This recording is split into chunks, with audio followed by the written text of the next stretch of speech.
Yeah, definitely a multi-generational business in terms of, what my brother, sister, my brother Mike, and we have a sister Mia that's involved as well as a partner. And so we're the generation currently running it, but the older generation is still around, as you saw, day-to-day basis, and, still keep an eye on things. How old is your dad? He's 89. Wow. He's hanging in there. Yeah, that's pretty impressive. Yeah, the vineyards they give them oxygen in a lot of ways. They're the core of who we are. I mean, we're farmers, and we always say, without wineries, we wouldn't have a spot for our fruit. And many of them we're proud to say we've been with for 25, plus years. I think we have at least 10 now that we've been over. We used to say 20 years. Got time's flying. At least 10 of them we've been selling to for over 25 years. So we're very proud of that. That list. What would be the third generation farming here in Sonoma Valley? The fourth, on the horizon. They range from 10 to 20. 20. Yeah, so that's the range. Almost drinking it, exactly. They do actually. Yeah, we're incorporating them as they go through the process. They get older and stuff. But yeah, my oldest is 20, and he was working here this summer. It's a little different with the old OSHA rules. Mike and I were kids, grew up, we were 12, 13 on a tractor driving around. Now it's getting a little more difficult just because of, this whole thing of, responsible farming, which is keeping, underage kids off tractors. But Mike and I grew up, and my dad was driving. He got his driver's license, and in those days with farmers, they could get it at 14, I think. Mm-hmm. 14, you could get your driver, just basically so someone could have a family member haul fruit. So no, it was a necessity. Necessity. Yes, that's right. Yeah. No, for me personally, I love farming. I did. It was in my blood.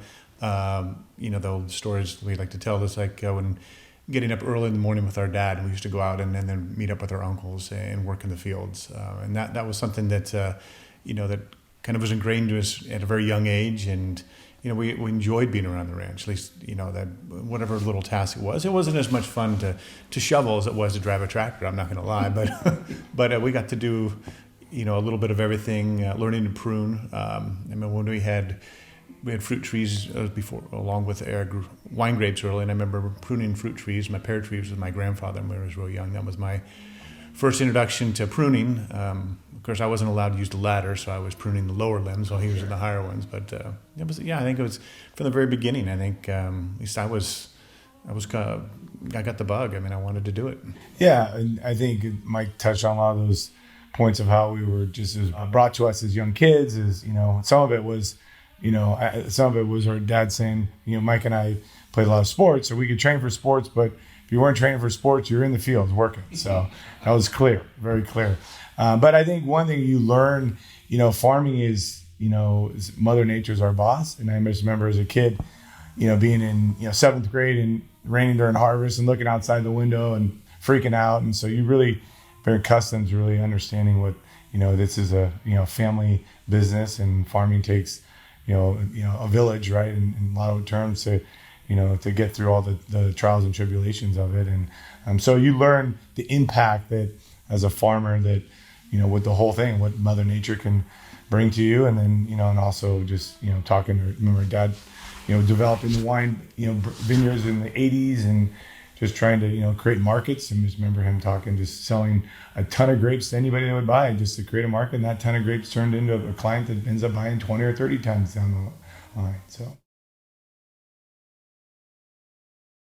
definitely have to listen to them. And, we're fortunate that, a lot of them, there's a lot of trust. Like we mentioned earlier, we've been working with a lot of them for 20 plus years. So there's a trust factor. So a lot of them really understand we've been farming these soils for generationally. So we understand them and how the vines react to what we do viticulturally. But there is a lot of good dialogue back and forth on what they want, from leafing to some sort of pruning technique they want to use. So it's definitely an open dialogue that we go, back and forth on, and just have, really get what their style they want. So. I think that when we have a relationship with an existing client, they trust kind of what we're doing. And then if even as new clients come along, they might want to try things or suggested things, and we can have a dialogue back and forth about the pros and cons. And quite honestly, we usually come to an agreement is like what is going to be reasonable, functional, and economically viable for both of us. So,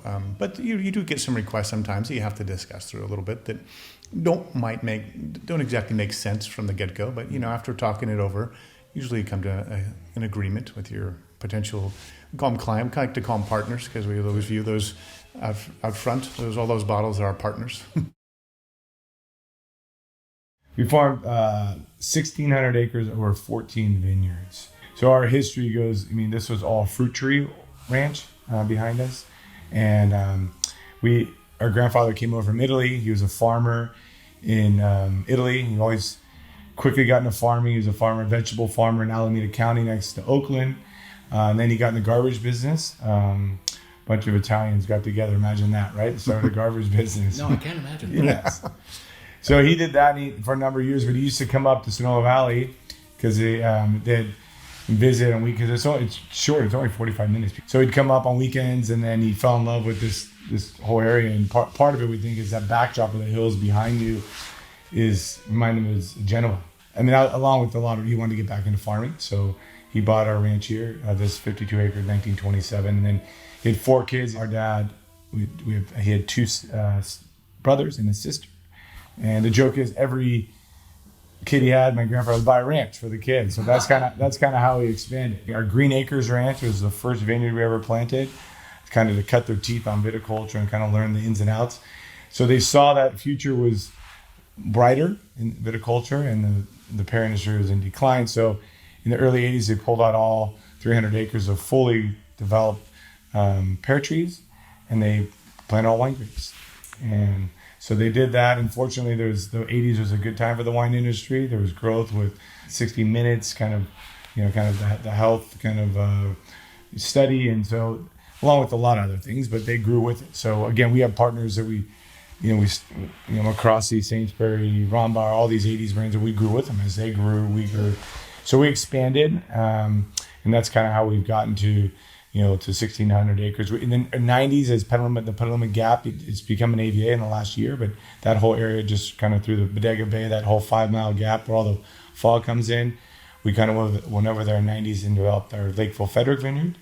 And then in 1999, we developed our Roberts Road Vineyard, which is in Pengrove, which is next to Gap's Crown. We planted 2 years before Gap's Crown did. There was kind of an area in there. There's quite a bit of vineyard now, but it was undeveloped at that time. And we kind of took a chance, and it turned out to be a fabulous site for Pinot Noir and Chardonnay. We're making Chardonnay and Pinot Noir primarily. We have a small vineyard over in Napa. We have a little bit of Cabernet, but really Chardonnay and Pinot Noir are the main focus of the brand.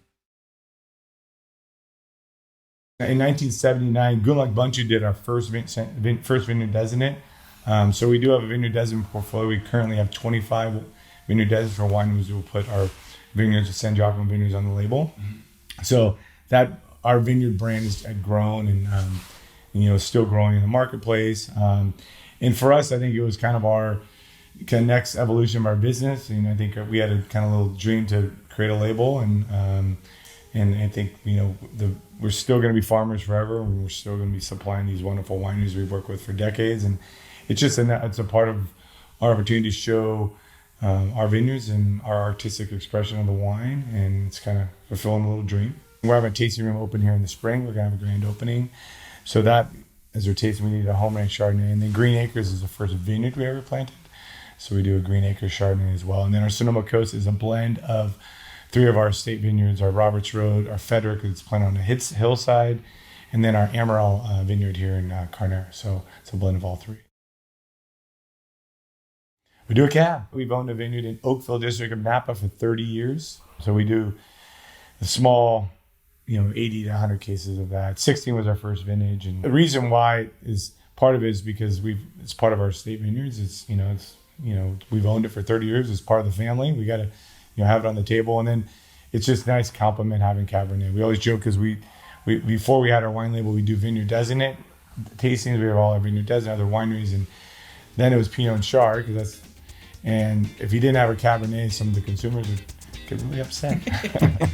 Where's my Cabernet? I want my Cabernet.